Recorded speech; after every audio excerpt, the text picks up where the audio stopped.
Have you ever heard of a man who saved the world, not by fighting, not by commanding an army, but by refusing to push a button? His name was Vasili Arkhipov, and in October of 1962, his decision in the claustrophobic belly of a submarine stopped World War III before it could begin. This is not a myth. This isn't exaggeration. This is history. A story so tense, so unimaginable, that it almost sounds like a Hollywood thriller. But it was real. And the reason you and I are alive today may come down to that single moment of courage. Tonight, you're watching Rivo TV, and we're diving deep into the Cuban Missile Crisis, the moment humanity came closest to destroying itself. The Cold War was already at a boiling point. After World War II, the United States and the Soviet Union became locked in an arms race that pushed science and sanity to the edge. The world had seen the destruction of Hiroshima and Nagasaki, cities erased in seconds, generations poisoned by radiation. But instead of stepping back, the superpowers doubled down. They built bigger bombs, deadlier warheads, faster delivery systems. By the early 1960s, both nations had thousands of nuclear weapons ready to fire. The strategy was called mutually assured destruction. And it was exactly what it sounds like. If one side launched, the other would retaliate, ensuring that everyone lost. It wasn't victory anyone was preparing for, it was apocalypse. Military experts estimated that a full nuclear exchange could wipe out 2/3 of humanity. Entire countries gone. Civilization itself collapsing. To gain the upper hand, the United States placed nuclear missiles in Turkey and Italy, right on the Soviet Union's doorstep. From there, Moscow could be hit in minutes. To the Soviets, this wasn't just a threat, it was humiliation. They needed a counterbalance. And they found it in Cuba. 90 miles off the coast of Florida, Fidel Castro had seized power, leading a communist revolution that horrified Washington. To Moscow, Castro was a godsend. Soviet Premier Nikita Khrushchev saw an opportunity. If America could point nuclear weapons at him from Turkey, then he would point nuclear weapons at America from Cuba. A secret deal was struck. Castro agreed to let the Soviets install nuclear missiles on Cuban soil, in exchange for Soviet protection against any US invasion. The operation was carried out in silence. Soviet engineers shipped missiles across the Atlantic, building launch sites in Cuban fields and forests. Medium-range R-12s and longer-range R-14s, capable of reaching Washington, D.C., New York, Chicago, almost the entire eastern United States. But secrets rarely last. On October 14, 1962, a US U-2 spy plane snapped photographs of the construction. When President John F. Kennedy saw the images, his blood ran cold. The nightmare had become reality. Kennedy and his advisors debated their options. Military leaders pushed for airstrikes, maybe even a full-scale invasion of Cuba. Wipe the missile sites off the map before they became operational. But others warned that attacking Soviet forces directly would almost guarantee retaliation. And once the first shot was fired, there would be no going back. Kennedy chose a middle path. The US Navy would set up a blockade, a quarantine, as they called it, around Cuba. No Soviet ships carrying weapons would be allowed through. For the first time in history, two nuclear-armed superpowers were staring each other down in real time. Soviet ships sailed toward the blockade. American destroyers prepared to stop them. The entire planet held its breath.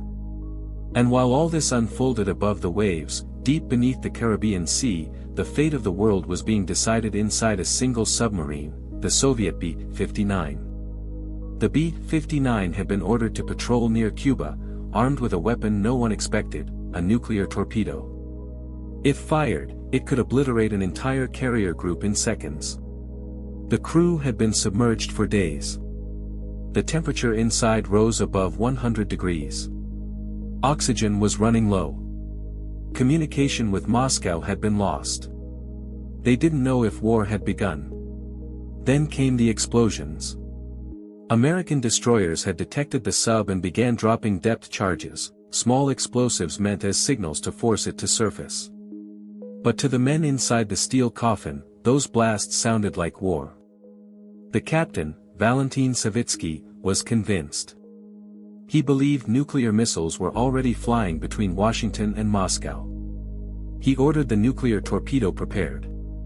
And here's the terrifying part, the crew was authorized to launch if they believed war had begun. They didn't need Moscow's permission. Just the agreement of the 3 senior officers on board. Savitsky was ready. The political officer agreed. That was 2 votes for fire. 1 more, and the world would end. The third man was Vasili Arkhipov, the executive officer. The only voice of reason left. He argued that there was no proof of war. That the Americans might just be signaling, not attacking. He begged them not to launch. Imagine the pressure in that moment. The heat, the noise, the fear. 2 officers shouting that it was time to strike. Arkhipov standing against them, saying no. Minutes dragged like hours. The submarine shook with every blast. The crew was exhausted, gasping for air, some on the verge of fainting. But Arkhipov refused to give in. And in the end, he won. The launch was cancelled. The submarine surfaced instead. And the world was spared. While Arkhipov held the line underwater, Kennedy and Khrushchev were locked in a deadly chess match above. The Soviets sent messages, first one threatening retaliation, then another offering compromise. Finally, a deal was struck. The Soviets would withdraw their missiles from Cuba. The US would pledge not to invade the island, and secretly agree to remove its missiles from Turkey and Italy. The Cuban Missile Crisis was over. The world had stepped back from the edge. But what almost no one knew, what remained hidden for decades, was how close we came to annihilation, not in Washington or Moscow, but inside a sweltering submarine with a single nuclear torpedo. Historians now agree, Vasili Arkhipov saved the world. If he had bowed to pressure, if he had agreed with his captain, the US fleet would have been obliterated. Washington would have responded with everything it had. The Soviets would have retaliated in turn. And the world as we know it would have ended in October of 1962. Think about that. Billions of lives, billions of futures, hanging by a thread. Saved by one man's refusal to panic. One man's decision to think instead of react.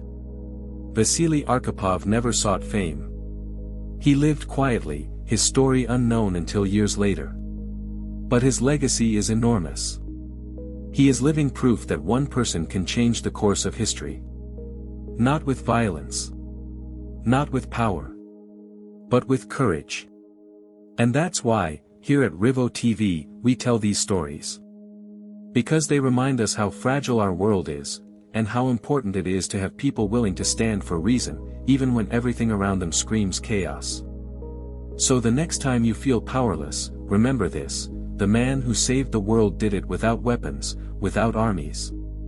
He did it by saying no. This is Rivo TV. If this story shook you, if it made you stop and think about how close we came, make sure to like this video, share it with your friends, and subscribe for more stories that reveal the hidden moments of history. Until next time, stay safe, and remember how thin the line can be between peace and destruction.